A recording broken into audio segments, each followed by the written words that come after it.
ओम नमः शिवाय। ओम नमः शिवाय। शिव हरि बच्चों, बोलो श्री श्री कृष्ण भगवान की जय।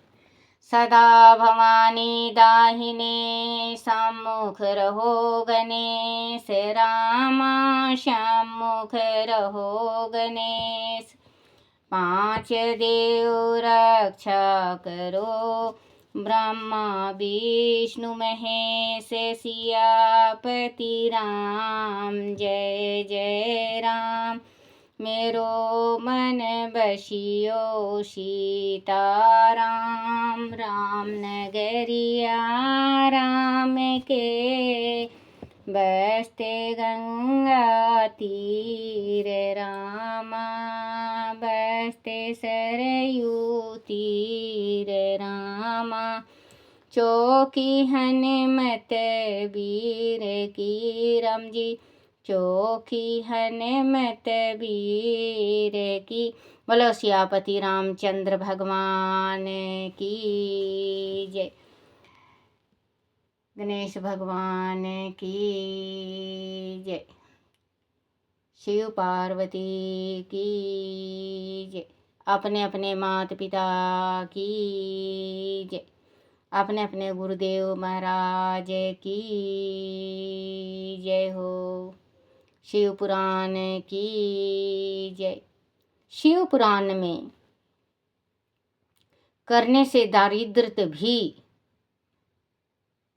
ऐश्वर्यशाली हो जाता है। 8 मुख वाला रुद्राक्ष 8 मूर्ति भैरव रूप है। उसको धारण करने से मनुष्य पूर्णयु होता है और मृत्यु के पश्चात शूलधारी शंकर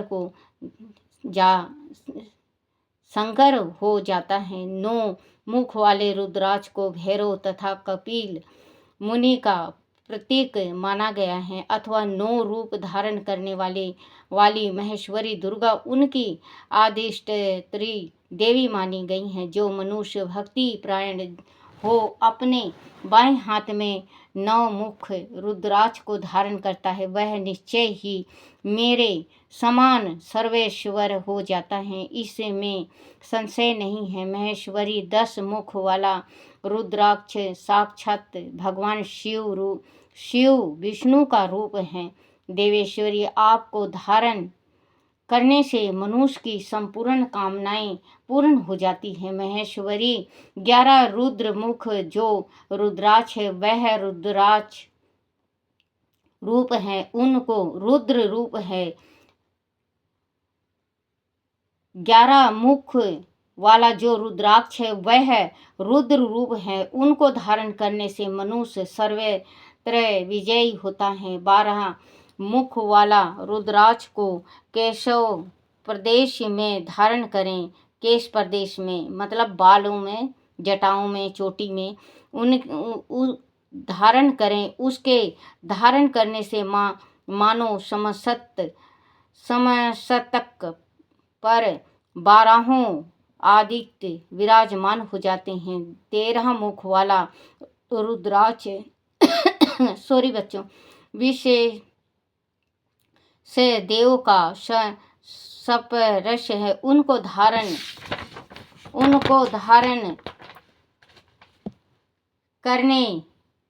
करके मनुष्य संपूर्ण अभीष्टों को पाता है तथा सौभाग्य और मंगल लाभ करता है। 14 मुख वाला जो रुद्राक्ष है वह परम शिव रूप है, उसे भक्ति पूर्वक मस्तक पर धारण करें।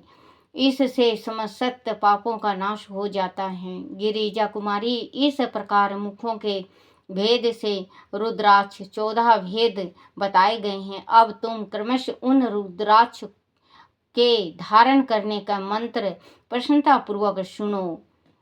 ओम नमः शिवाय। इन 14 मंत्रों द्वारा क्रमशः 21 लेकर 14 मुख वाले रुद्राक्ष को धारण करने का विधान है। साधकों को चाहिए कि वह निंद्रा और आलस्य का त्याग करके श्रद्धा भक्ति से संपन्न हो संपूर्ण मनोरथ की सिद्धि के लिए उक्त मंत्रों द्वारा उन रुद्राक्ष को धारण करें। रुद्राक्ष की माला धारण करने वाले पुरुष को देखकर भूत प्रेत पिशाच डंकनी शंकनी तथा जो अन्य द्रोहकारी राक्षस इत्यादि हैं वह शव के शव दूर भाग जाते हैं। जो कृत्रिम अविचार आदि प्रयुक्त होते हैं वह शव रुद्राक्षधारी को देखकर संशयक्त हो दूर खिसक जाती हैं। पार्वती रुद्राक्ष मालाधारी पुरुष को देख कर मैं शिव भगवान विष्णु देवी विष्णु देवी दुर्गा गणेश सूर्य तथा अन्य देवताओं भी प्रसन्न हो जाते हैं। महेश्वरी इस प्रकार रुद्राक्ष की महिमा को जानकर धर्म की वृद्धि के लिए भक्ति पूर्वक युक्त मंत्रों द्वारा विधिवत उसे धारण करना चाहिए। मुनीश्वर भगवान शिव ने देवी पार्वती के सामने जो कुछ कहा था वह सब तुम्हारे प्रश्न के अनुसार मैंने कह सुनाया। मुनीश्वरों, मैंने तुम्हारे समक्ष इस विघ्नेश्वर संहिता का वर्णन किया है। वह संहिता संपूर्ण सिद्धियों को देने वाली तथा भगवान शिव की आज्ञा से नित्य मोक्ष प्रदान करने वाली है। बोलो शिव पार्वती की जय हो।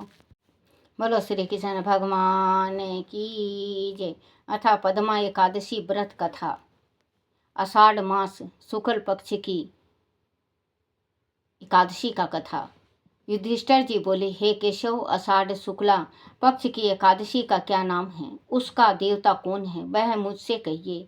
श्री कृष्ण जी बोले, हे महिपाल, जिस कथा को ब्रह्मा जी ने नारद जी से कहा है उस कथा को मैं तुमसे कहता हूँ। नारद जी ब्रह्मा जी से पूछने लगे कि आषाढ़ शुक्ला पक्ष की एकादशी का क्या नाम है? प्रसन्न होकर विष्णु की आराधना के लिए मुझसे कहिए। ब्रह्मा जी बोले, हे मुनि श्रेष्ठ कुम वैष्णव, तुमने बहुत सुंदर प्रश्न किया। जगत में एकादशी से पवित्र और कोई पर्व नहीं है। सब पापों को नष्ट करने के लिए यत्न पूर्वक इसको करना चाहिए। इसलिए शुक्ल पक्ष की एकादशी का व्रत मैं तुमसे कहूँगा। एकादशी का व्रत पवित्र है और पापों का नाश करके सब मनोरथ को पूर्ण करता है। जिसने इसको नहीं किया वह नरक भागी होते हैं। आषाढ़ शुक्ल पक्ष की एकादशी का नाम पद्मा है। ऋषिकेश भगवान के प्रशंसा करने को यह उत्तम व्रत करना चाहिए। तुमसे मैं पुराण कथा कहता हूँ जिसे के सुनने से बड़ा पाप नष्ट हो जाता है। सूर्य वंश में सत्यवादी प्रतापी मनधाता नाम का चक्रवर्ती राजा था। वह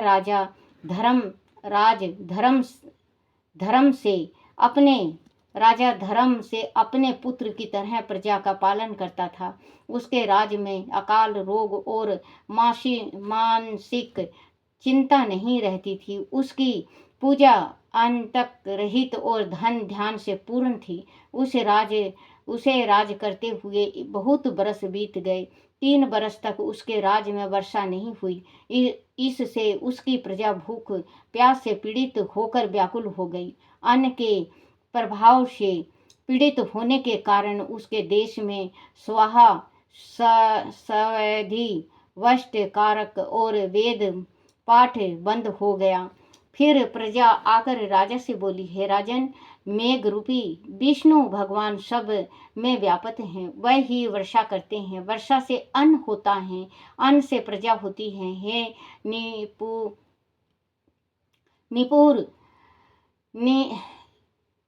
नुपुते, उसे अन्न के न होने से प्रजा नष्ट हो रही है। ऐसा यत्न करिए जिससे कल्याण हो। राजा बोला, आपने सत्य कहा। अन्न ईश्वर का रूप है। अन्न में सब निवास करती है। अन्न से प्राणी पैदा होते हैं। अन्न से ही संसार मान है, ऐसा लोक में सुना जाता है और पुराणों में भी विस्तार पूर्वक कहा गया है। राजा के अधर्म से प्रजा को दुख मिलता है। मैंने बुद्धि में से विचार करते हुए अपने कोई दोष नहीं देखा, तथापि मैं प्रजा के हित के लिए यत्न करूंगा। ऐसा विचार करके राजा ने कुछ सेना साथ में ले ली। ब्रह्मा जी को प्रणाम करके गहन वन में चला गया। तपस्वी मुनिवरों के आश्रम में भी विचारने लगा। राजा ने ब्रह्मा के पुत्र अंगिरा ऋषि को देखा, जिनके तेज से दिशाओं में प्रकाश हो रहा था। दूसरे ब्रह्मा की तरह मालूम होते थे। उनको देख कर जितेंद्रिया राजा प्रसन्न हुआ और सवारी से उतरकर हाथ जोड़कर चरणों में प्रणाम किया। ऋषि ने आशीर्वाद देकर राजा के सातों अंगों की कुशल पूछी। फिर मुनि ने राजा के आने का कारण पूछा। राजा ने अपनी कुशलता और आने का कारण सुनाया। राजा बोला कि मैंने धर्म से पृथ्वी का पालन किया है, परंतु मेरे राज्य में वर्षा नहीं हुई। इसका कारण मैं नहीं जानता। इस संदेह को दूर करने के लिए मैं आपके पास आया हूँ। शांति और कल्याण की विधि से प्रजा के सुख का उपाय करिए। ऋषि बोले, हे राजन, यह सतयुग सब युग में उत्तम है। इस युग में मनुष्य ब्रह्म ज्ञानी है। इस में धर्म के चारों चरण वर्तमान है। इस युग में ब्राह्मणों के सिवा और कोई तपस्या नहीं करते। हे राजेंद्र, तुम्हारे देश में शूद्र तप कर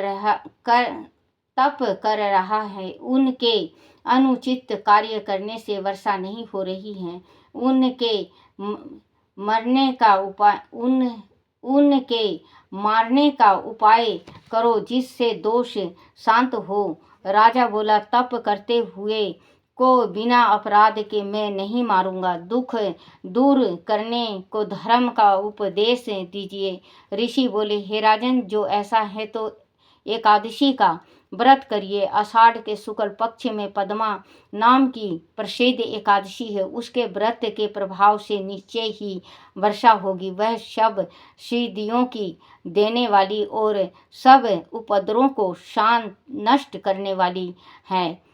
हे नृप, तुम प्रजा और परिवार सहित इसका व्रत करो। मुनि का यह वचन सुनकर राजा अपने महल में आया और पद्मा एकादशी का व्रत किया, और व्रत के करने से सारे राज्य में वर्षा हुई। भगवान की कृपा से मनुष्य को सुख हुआ। इस कारण वह उत्तम व्रत करना चाहिए। यह मनुष्य को सुख और मोक्ष देने वाला है। हे राजन, वह एकादशी देवशयानी कहलाती है। दुल भगवान को प्रसन्न करने के लिए मोक्ष की इच्छा करने वालों को देवशयानी का व्रत करना चाहिए। चतुर्मास्यय व्रत का प्रारंभ भी इसमें किया जाता है। युधिष्ठिर बोले, हे कृष्ण, विष्णु के शयन का व्रत कैसे करना चाहिए? हे देव, कृपा करके चतुर्मास व्रत को कहिए। श्री कृष्ण बोले, विष्णु के शयन के बाद व्रत और चतुर्मास में जो व्रत कहे हैं उसको मैं तुमसे कहूँगा, तुम सुनो। आषाढ़ शुक्ल पक्ष में जब सूर्य कर्क राशि पर आ जाए, तब एकादशी के दिन जगत के स्वामी मधुसूदन भगवान को स्नान कराना चाहिए। जब सूर्य तुला राशि पर आ जाए, तब भगवान का उत्थान पान कराना चाहिए। अधिक मास में भी वही विधि कही है। इसके सिवा और भगवान को ना स्नान करावें ना उत्थान करें। आषाढ़ के शुक्ल पक्ष में एकादशी का उपवास करके चतुर्मास मासाय के व्रतों का नियम करें। हे युधिष्ठिर, शंख चक्र गदाधारी भगवान की प्रतिमा को स्थापित करके स्नान करावें। पीतांबर धारण कराकर श्वेत वर्ण की सैया पर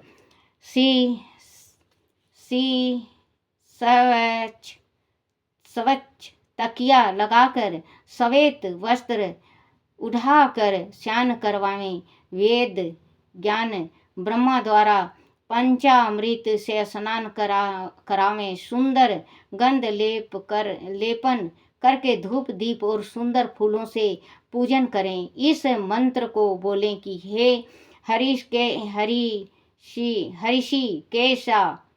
केश, मैंने लक्ष्मी सहित तुम्हारा पूजन करके स्नान कराया है। देवेश, हे जनार्दन, लक्ष्मी सहित कृपा करो। हे जगन्नाथ, आप के स्नान करने पर चार आचार सब संसार सो जाता है। आपके जागने पर सब संसार जागता है। हे युधिष्ठिर, इस तरह से विष्णु की प्रतिमा को स्थापित करके उनके सामने बैठकर नियमों को ग्रहण करें। प्रत्यय संध्या आदि के सब नियम कर्म को पूरा करके देवउठनी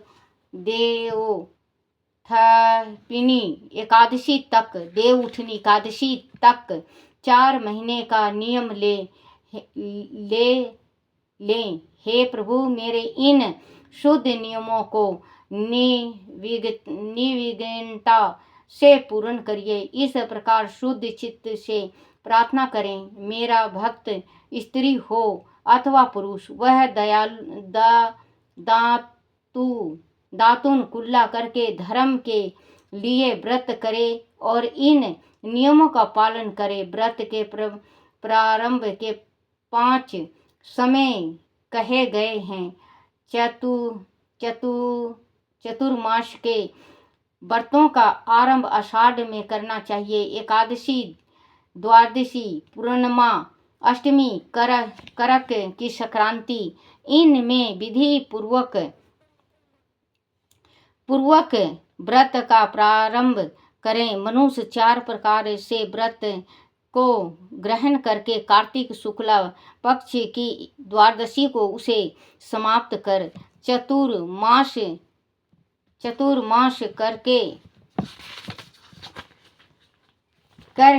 करने वाले को जो फल होता है वह मैं पृथक तुमसे कहूँगा। आषाढ़ के शुक्ल पक्ष की एकादशी को उपवास करें। चतुर्मास का व्रत यत्न पूर्वक करें, नहीं तो साल भर के पाप नष्ट नहीं हो सकते हैं। जिस महीने में संक्रांति नहीं हो वह देवता और पितरों के काम में वर्जित है। वह महीना माल मास है और अपवित्र है। इसीलिए बुद्धिमान मनुष्य इसमें देवताओं और पितर कार्य न करें। जो कोई मनुष्य इस व्रत को करता है वह अंत समय में सूर्य के समान प्रकाशमान विमान में बैठकर प्रलय के समय तक विष्णु लोक में निवास करता है। जो कोई देवताओं के मंदिर में सफाई और जल छिड़कता है, सावधान होकर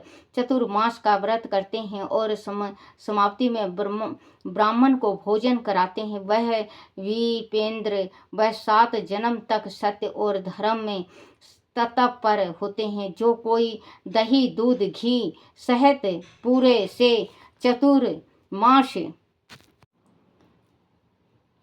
चतुर्मास का व्रत करते हैं और समाप्ति में ब्राह्मण को भोज कराते हैं, जितेंद्रिय व 7 जन्म तक सत्य और धर्म में भी तत्पर होते हैं। जो कोई दही, दूध, घी, शहद बूरे से चतुर्मास भगवान को स्नान कराता है, उसका विष्णु के समान रूप होता है और अक्षय सुख को भोगता है। जो कोई गंध, पुष्प, अक्षत से भगवान का पूजन करके नैवेद्य और सोने का कमल ब्राह्मण को देता है, जो कोई व्रत करने वाला चतुर्मास में नित्य पूजन करता है वह अक्षय सुख पाता है और इंद्रलोक को जाता है। जो कोई 4 महीने तक तुलसी से भगवान की पूजा करता है और स्वर्ण की तुलसी बनाकर ब्राह्मण को देता है, वह स्वर्ण के विमान में बैठकर विष्णु लोक को जाता है। जो कोई गूगल की धूप और दीप अर्पण करता है, वह सुख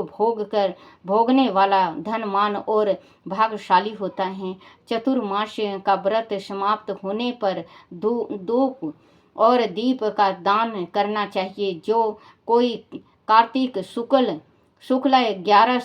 11 तक पीपल अथवा विष्णु की परिक्रमा और नमस्कार करता है, जो कोई संध्या के समय ब्राह्मण और देवताओं के आंगन में दीपक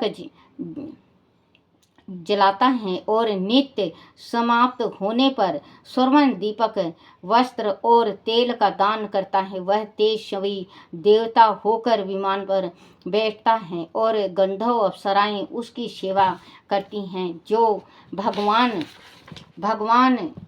चरणामृत पीता है, वह कष्ट से छूट जाता है, विष्णु लोक को प्राप्त होता है। जो कोई मंदिर में बैठकर तीनों समय गायत्री का 108 बार जाप करता है, वह पापों में लिप्त नहीं होता। माला, पुस्तक, कमंडल धारण किए हुए 4 मुख वाली गायत्री वेद माता ब्राह्मणों के घर में निवास करती हैं। सब लोकों में व्यापक देव त्रयी रूप गायत्री देवी मनुष्य को ज्ञान देती है। जो गायत्री जप करता है, उससे व्यास जी प्रसन्न होते हैं। उसके मुख पान में शास्त्र विहित पुस्तक का दान करना चाहिए।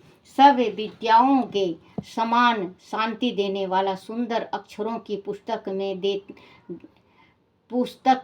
देता हूँ, इसीलिए हे सरस्वती मेरे ऊपर प्रसन्न हो। इस प्रकार प्रार्थना करनी चाहिए। जो कोई नित्य पुराण अथवा धर्म शास्त्र को सुनता है, वह पुण्य आत्मा, सुखी, धनी तथा सत्य और पवित्र से पूर्ण होता है। जो कोई स्वर्ण और वस्त्र समेत पुस्तक का दान करता है, वह ज्ञानी लोक में प्रसिद्ध धर्मात्मा होता है। जो कोई शिवजी अथवा केशव का जप करता है, वह व्रत की समाप्ति में उसे देवता की पूर्ण स्वर्ण की मूर्ति का दान करे। 5 मुख वाले बेल पर बैठने वाले हर एक मुख में 3 नेत्र, कपाल, त्रिशूल, खटक वागधारी, जिनके माथे पर चंद्रमा है, ऐसे सदा शिवजी हैं। अपने देवताओं के निमित्त अमृत को छोड़कर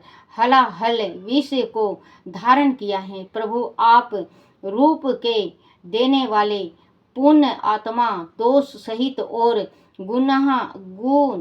गुणवान है। मैं आपकी शरण हूँ, आप प्रसन्न होइए। इस प्रकार प्रार्थना करें। नित्य कर्म करके सूर्य को अर्घ दें। सूर्य मंडल में शीतल जनार्दन भगवान का ध्यान करें। व्रत की समाप्ति में स्वर्ण लाल वस्त्र और गोदान करने से आरोग्य, पूर्ण आयु, कीर्ति, लक्ष्मी और बल की प्राप्ति होती है। व्रत करने वाला चतुर्मास में भक्ति से विहालित अथवा गायत्री मंत्र से तिल का हवन करें। व्रत की समाप्ति में बुद्धिमान ब्राह्मण के लिए उसे 108 अथवा 28 तिल के भरे हुए पात्र देने चाहिए। वह कायिक, वाचिक, मानसिक सब पापों से छूट जाता है। उसको रोग नहीं होता और उत्तम संतान होती है। हे देव, हे जगन्नाथ, हे वंचित फल देने वाला, मैं तिल का पात्र दान करूँगा, मेरे पाप को नष्ट करिए। इस प्रकार प्रार्थना करें। जो सावधान होकर चतुर्मास में अन्न का होम करे, तो व्रत की समाप्ति में वस्त्र और श्रवण घी का कलश दान करना चाहिए। ऐसा करने से आरोग्य, विशेष कांति, पुत्र, सौभाग्य और धन प्राप्ति धन प्राप्त होते हैं, शत्रु की हानि होती है और ब्रह्मा के समान हो जाता है। जो कोई पीपल की सेवा करके समाप्ति में वस्त्र का दान करता है वह सब पापों से छूट कर विष्णु का भक्त होता है। जो ब्राह्मण को श्रवण देता है उसको रोग नहीं होता। जो तुलसी को धारण करता है उसे के सब पाप दूर हो जाता है और वह विष्णु लोक को प्राप्त होता है। हे पांडव, व्रत की समाप्ति में उसे ब्राह्मण भोजन कराने चाहिए। देव श्यान होने पर दूब को प्रातः काल माथे पर धारण करके लक्ष्मी नाथ को प्रसन्न करने को यह मंत्र पढ़ें। हे दुबे, तू अमृत से पैदा हुई है, असुर सब से तू वंदना की गई है, तू सौभाग्य और संतान देने वाली है। हे कुरुश्रेष्ठ, व्रत की समाप्ति में सोने की दूब बनवावें। उस दूब के आग्रह भाग और पतले बनवाकर वस्त्र और दक्षिणा समेत ब्राह्मण को दान करें और इस मंत्र को पढ़ें। जैसी सखा और सखाओं से पृथ्वी और पर फैली हुई है वैसे ही मुझको भी तू अजर अमर संतान दे। इस प्रकार जो सावधानी से चतुर्मास का व्रत करता है उसको दुख और रोग का भय नहीं होता, उसको कभी अशुभ फल नहीं होता और पापों से छूटकर सब आनंद को भोग कर स्वर्ग लोक में नित्य कीर्तन करता है, उसको जागरण का फल मिलता है। व्रती को सुंदर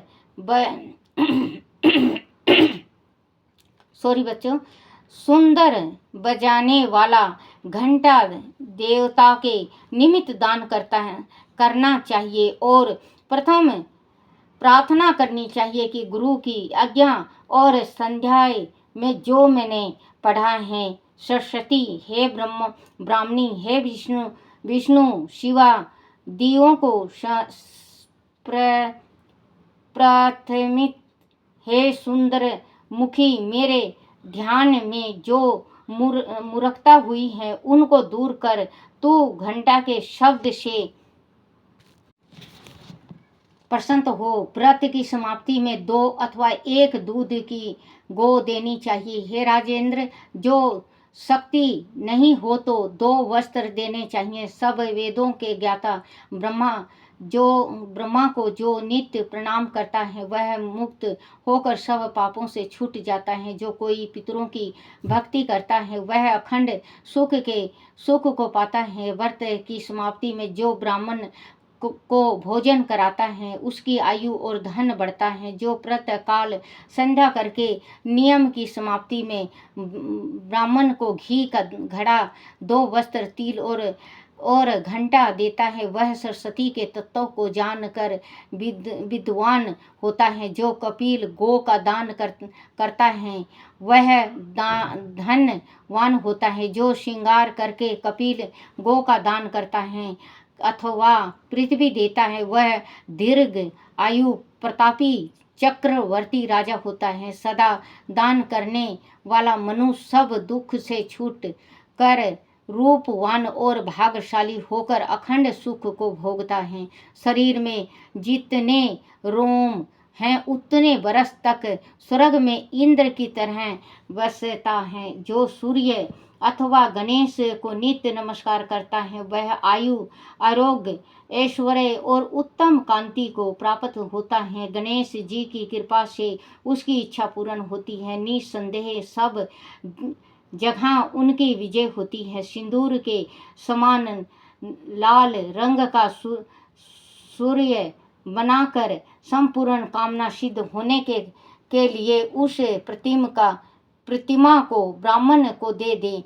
हृदय, पुष्टि, सिर, मन, वचन, पैर, हाथ, घुटने, इन 8 अंगों से किए हुए अष्टांग प्रणाम से जो भूमि का पूजन करता है उसको वह गति मिलती है जो 100 यज्ञ करने से भी नहीं मिलती। जो चतुर्मास में शिव जी की प्राप्ति के लिए चांदी का दान करता है वह अथवा अपनी शक्ति के अनुसार नित्य तांबा दान करता है उसको शिव जी के भक्त सुंदर पुत्र मिलता है। नित्य की प्राप्ति नियम की समाप्ति में चांदी के बर्तन में शहद भरकर दान करना श्रेष्ठ है। बर्तन में गुड़ का दान करना उत्तम है। तांबा पुष्टि कारक और सब देवताओं को प्यारा, सब की रक्षा करने वाला और शुभ है, इसलिए मुझे शांति दे। इस प्रकार प्रार्थना करनी चाहिए। जो भगवान के स्नान करने पर शक्ति के अनुसार स्वर्ण तिल और 2 वस्त्र का दान करता है उसके सब पाप दूर हो जाते हैं।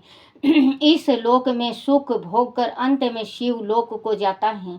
जो कोई सोना चांदी तांबा अन्न उनका नित्य दान करता है, जो कोई नित्य श्रद्धा देव पूजा करके दक्षिणा देता है और चतुर्मास में ब्राह्मण को वस्त्र दान करता है, विष्णु भगवान मेरे ऊपर प्रसन्न हो ऐसा कहकर जो ब्राह्मण को पूजन करके वस्त्र समेत शान संज्ञा दान करता है उसको अखंड सुख मिलता है और कुबेर के समान धनी होता है।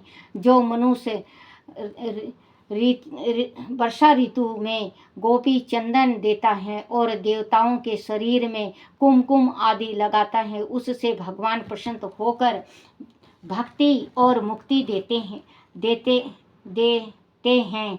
द्वारका में गोपियों के साथ जो कृष्ण ने जल क्रीड़ा की है वह जो मृतिका हैं उनको मुनीश्वरों ने गोपी चंदन कहा है। वह पापों को दूर करता है। नियम की समाप्ति में तरबूज में भरकर तराजू में भरकर गोपी चंदन दान करना चाहिए। इसका आधा अथवा चौथाई वस्त्र और दक्षिणा देनी चाहिए। जो कोई व्रत करने वाला विष्णु के संज्ञा करने पर नियम दान करता है, दक्षिणा समेत जो बूरा और गुड़ दान करता है उसके दान से प्रसन्न होकर सूर्य नारायण इच्छा अनुसार फल देते हैं। व्रत की समाप्ति में बुद्धिमान मनुष्य इस तरह उद्यापन करें धन का लोभ ना करके 8 पाल के यह 4 पल के तांबे के बर्तन यथाशक्ति बुरा फल और दक्षिणा रख कर कपड़ा लपेट दें और अन्न सहित श्रद्धा पूर्वक ब्राह्मण को दान करें। जो चतुर्मास में नियम शाक मूल फल यथाशक्ति ब्राह्मणों को देता है वह व्रत के अंत में बहुत समय सुख भोग कर राजयोगी होता है। जैसे शाक मनुष्य को तृप्त कारक है उसी तरह सब देवताओं को भी प्रिय है। वैसे ही कंद मूल पत्र पुष्प यह देव ऋषियों को प्रिय है। विष्णु के स्नान करने पर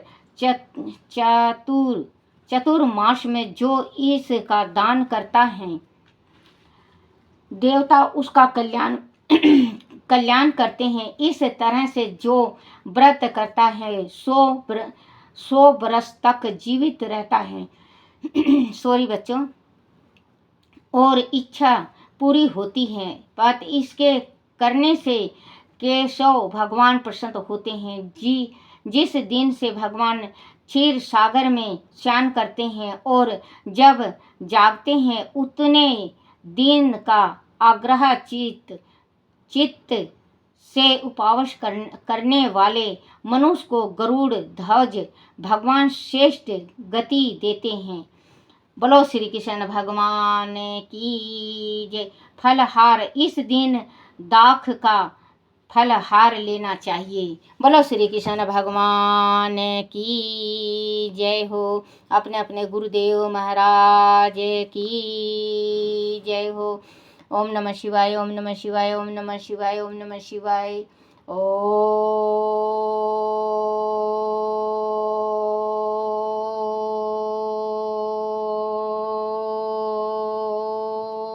नमः शिवाय।